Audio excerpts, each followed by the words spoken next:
Hello, and welcome to the Focusing Way podcast, available on iTunes and Stitcher. I'm your host, David Battistella.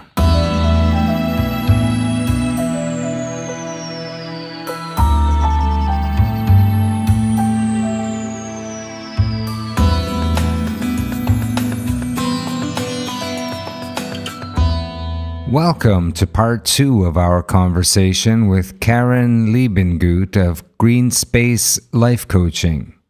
We continue our conversation about focusing in nature.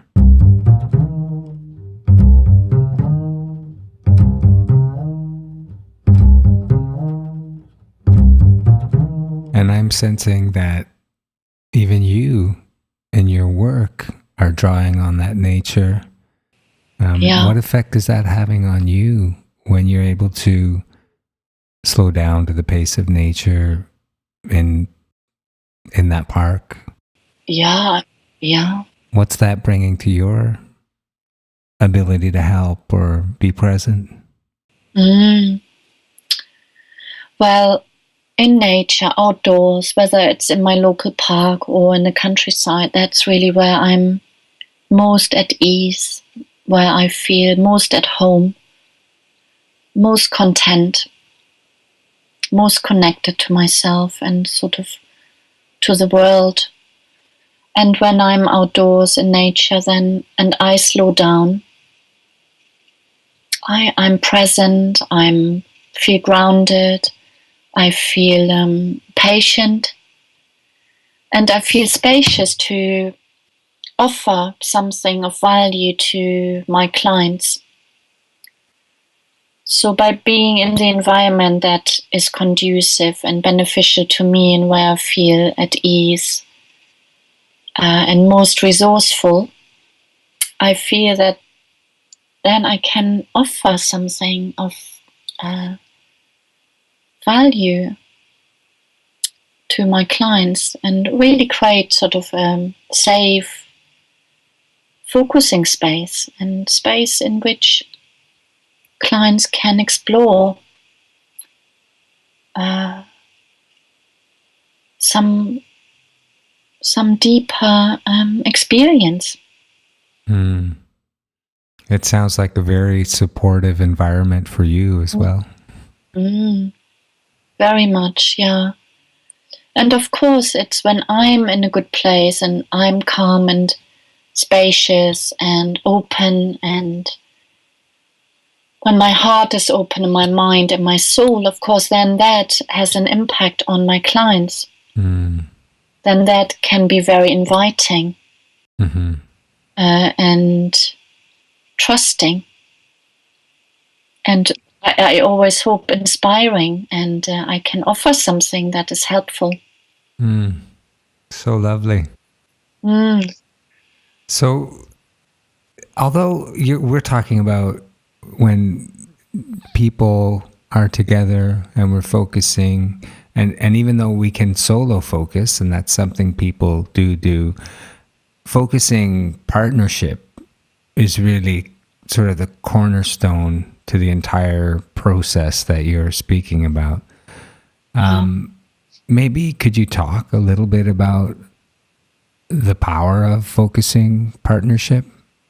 Yeah, it's very dear to my heart, and I always say when I introduce people to focusing that the power of focusing really lies in the partnership. And of course, that's not just me saying it. Many practitioners, focusing practitioners, say this and know it from their own practice.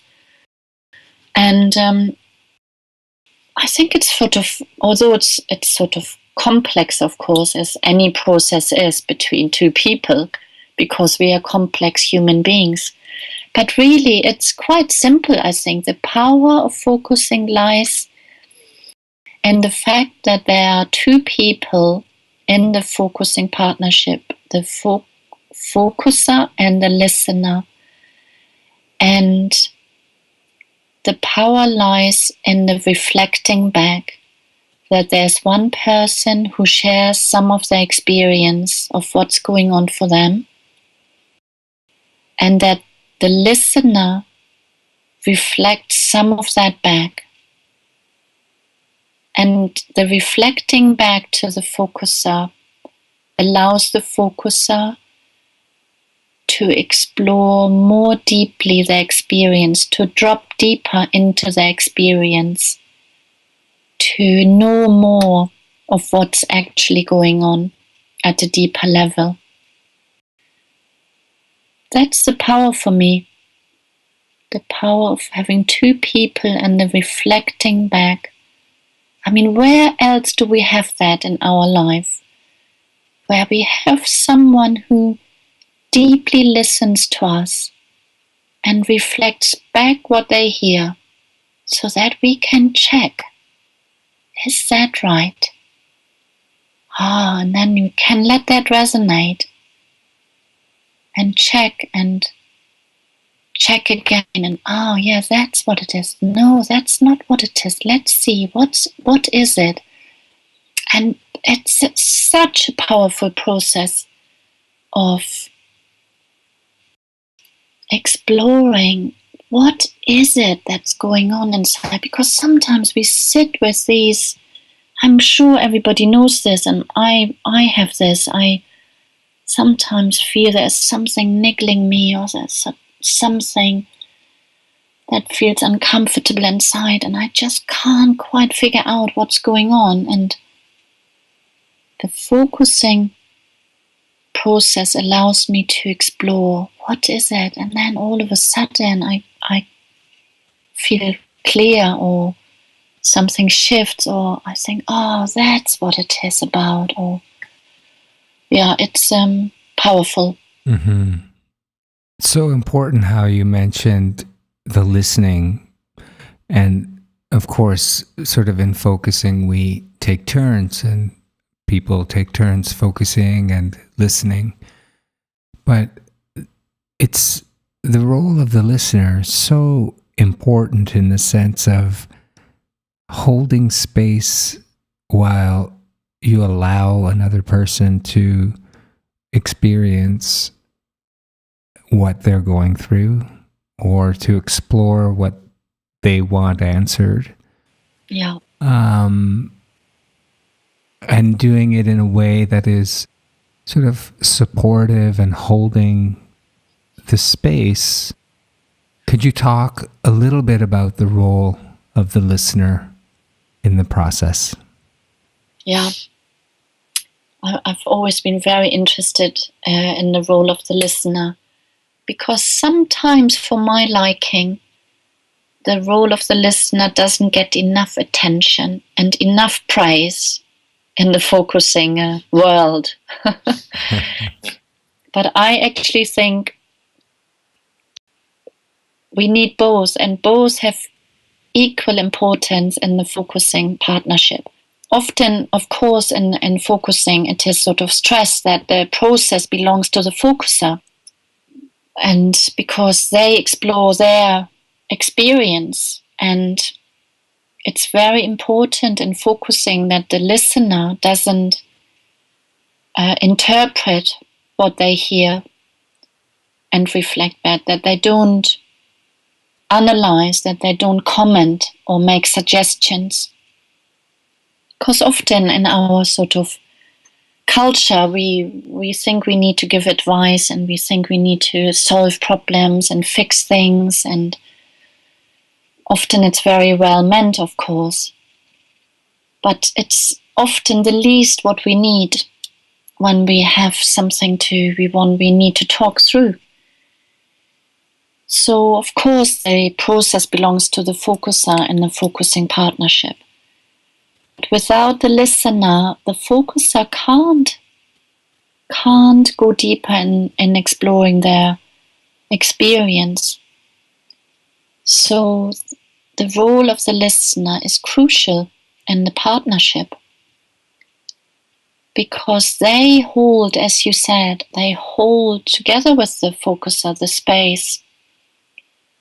So both create the focusing field in which the focusing happens.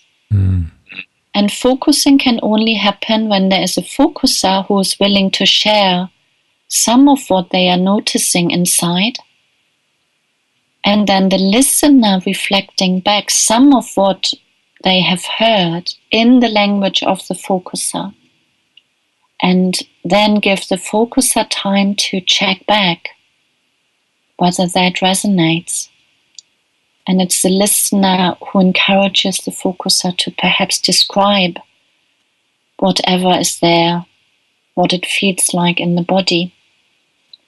And so you can maybe already understand how important the role of the listener is to really listen and to reflect back in the focuser's words. And that is also not an easy thing to do, to stay with the language of the focuser, to not put own words into it.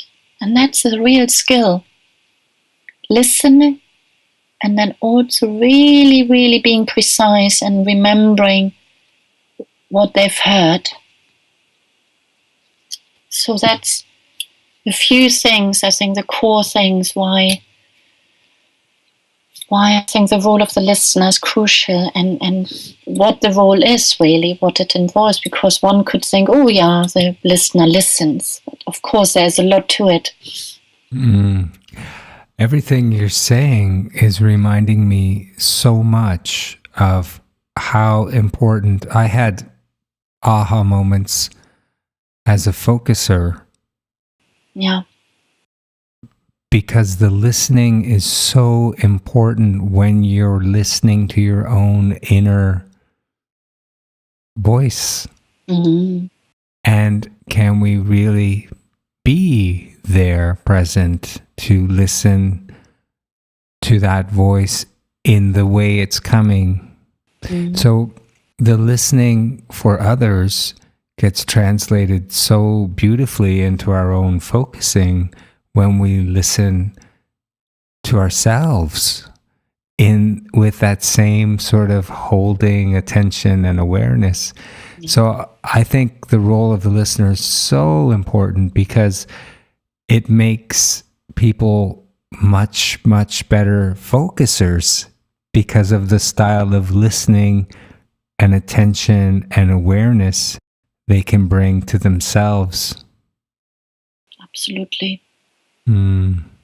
Absolutely. And also, I think when we learn how to listen in the focusing way, I think we begin to take that skill into our day-to-day life and understand how valuable really listen, so the real listening is. Because I think it's a really it's something we don't do very much. We, as in, we in modern busy life, we don't do, because our life has become too fast, I think, too fast-paced to listen deeply. I agree, and it's happened in such a short time in our evolution, just the last 125 or 50, 150 years. Our organisms have had to adapt to so much change. We're only 4 or 5 generations away from people who only ate food that grew very close to them, and now just in our food, we it sort of comes from everywhere in the world, and the speed and pace of our planet is almost moving more rapidly than we can keep up. So slowing down is a beautiful way to reconnect to that part of us that I'm sure I've certainly experienced. Many people feel that part, that things are moving quickly, and how can I just put the brakes on a little bit just to be able to better understand what's going on.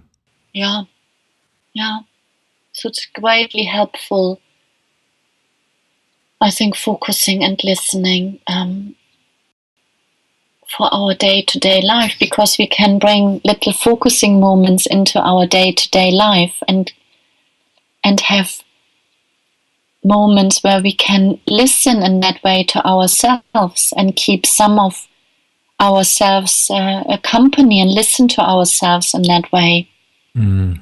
So we can do the focusing and listening for ourselves when we become more familiar with the focusing way and how focusing works. So we can bring it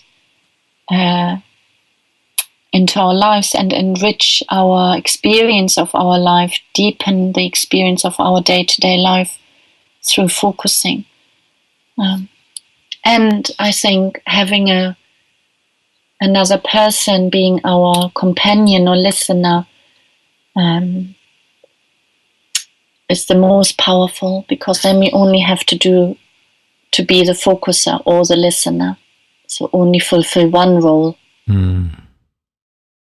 I don't think I could have said that any better.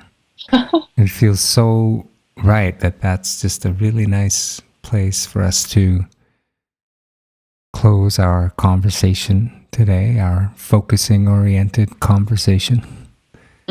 And I just would like to thank you again for taking the time to share your voice and your experience and your style and your way of being.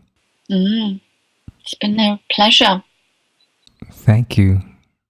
Thank you very much. Right. Thank you.